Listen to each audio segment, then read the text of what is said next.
At this sport, let me be boiled to death with melancholy. Wouldst thou not be glad had the niggardly rascally she-fighter come by some notable shame? I would exult, man. You know he brought me out of favour with my lady about a bear baiting here. To anger him, we'll have the bear again, and we'll fall in black and blue, will we not, Sir Andrew? Aye, and if we do not, it is pity on our lives. Here comes the little villain. Oh no, my metal of India. Get you through to the box tree. Malvolio is coming down this walk. He's been yonder either sun practicing behaviour to his own shadow this half hour. Observe him for the love of mockery, for I know this letter will make a contemplative idiot out of him. Close, in the name of jesting. Lie thou there. For here comes the trout that must be caught to... 'Tis but fortune, all is fortune. Maria once told me she did affect me, and I've heard herself come thus near that, should she fancy it should be one of my complexion. Besides, she treats me with a more exalted respect than anyone else that follows her. What should I think on it?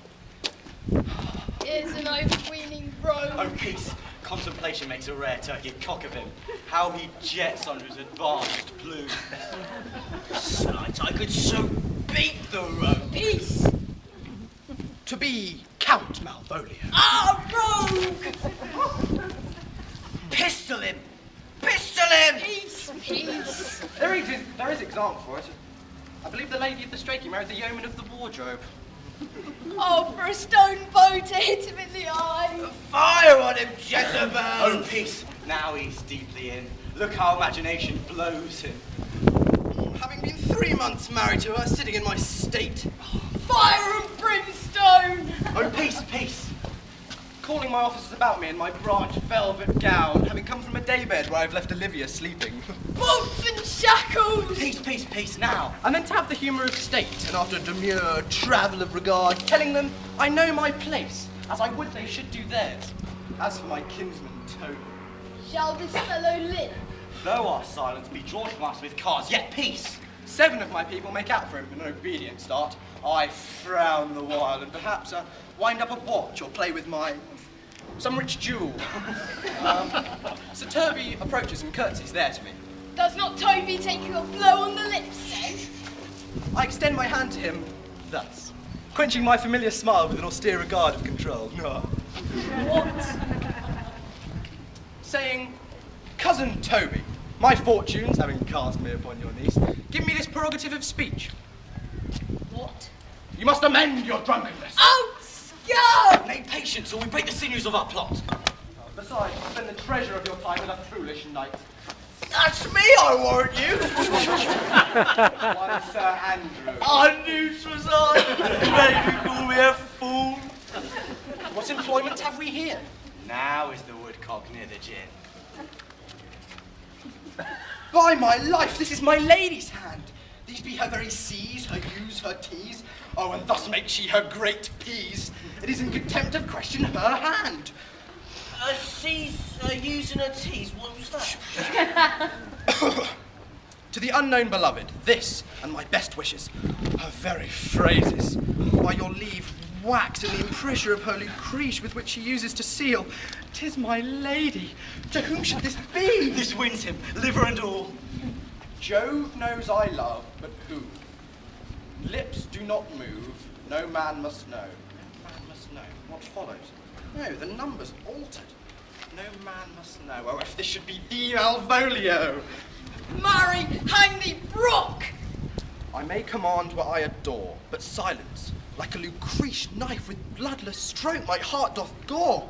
M-O-A-I doth sway my life. A fustian riddle. Excellent wench, say I. M-O-A-I doth sway my life. Nay, but first let me see, let me see, let me see. Oh, what dish of poison has she dressed him? And with what wing the Daniel checks at it? I may command what I adore. I may command. Why? She may command me. I serve her. She is my lady. This is evident to any formal capacity. There is no obstruction in this. Oh, in the end, what should the alphabetical position portend? If I could make it resemble something in me, softly, M-O-A-I. Now he's at a cold sex. Thou to require pond for all this, though it be as rank as a fox. Ah! W-M, why that begins my name. Did not I say he would work it out? The cur is excellent at faults. M, but then there is no consonancy in the sequel that suffers under probation. A should follow, but O does. And O shall end, I hope. And I'll punch him and make him cry, oh! And then I comes behind. Aye, and had you had any eye behind you, you might see more detraction out your heels than fortunes before you. M-O-A-I. The simulation is not as the former, and yet, to crush this just a little, it would bow to me for every one of these letters in my name. Soft. Here follows prose. If this should fall into thy hand, Rivon, in my stars I am above thee. But be not afraid of greatness. Some are born great, some achieve greatness, and some have greatness thrust upon them. Thrust! Be opposite with kinsmen, surly with servants. Let thy tongue tang arguments of state. Throw thyself into the trick of singularity. She thus advises thee that sighs for thee. Remember who wished to see thee yellow stockings, and wished to see thee cross-gartered. I say remember. Go to, thou art made if thou desirest to be so. If not, let me see thee a steward still, fellow of servants and not fit to touch fortune's fingers. Farewell, she that would alter services with thee, the fortunate unhappy. Daylight and champagne discovers not more. This is open. I will be proud. I will read politic authors. I will baffle Sir Toby and wash off gross acquaintance. I will be point device the very man. I do not now fool myself to let imagination jade me, for every reason excites me to this, that my lady loves me. I thank my stars I am happy. I will be strange, stout in yellow stockings and cross-gartered, even with the swiftness of putting on. Jove and my stars be praised! Oh, here is yet a postscript. Thou canst not choose but know who I am. If thou entertainest my love, let it appear in thy smiling. Thy smiles become thee well. So, therefore, in my presence, still smile, dear my sweet, I prithee. Jove, I thank thee. I will smile. I will do everything that thou wilt have me.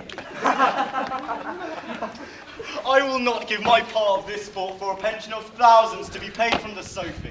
I can marry this wench for this device. So could I too. And ask not the dowry with her, but for such another jest. Oh, mine either. Here comes my noble goal catcher. Wilt thou set mine foot on my neck? Oh, mine either. I let you become my bond slave. I, faith in either. Thou hast put him under such a spell that when the image of it leaves him, he must run quite mad. Nay, but say true. Does it work upon him? Like aquavitae with a midwife. If you will then see the fruits of the sport, mark his first approach before my lady.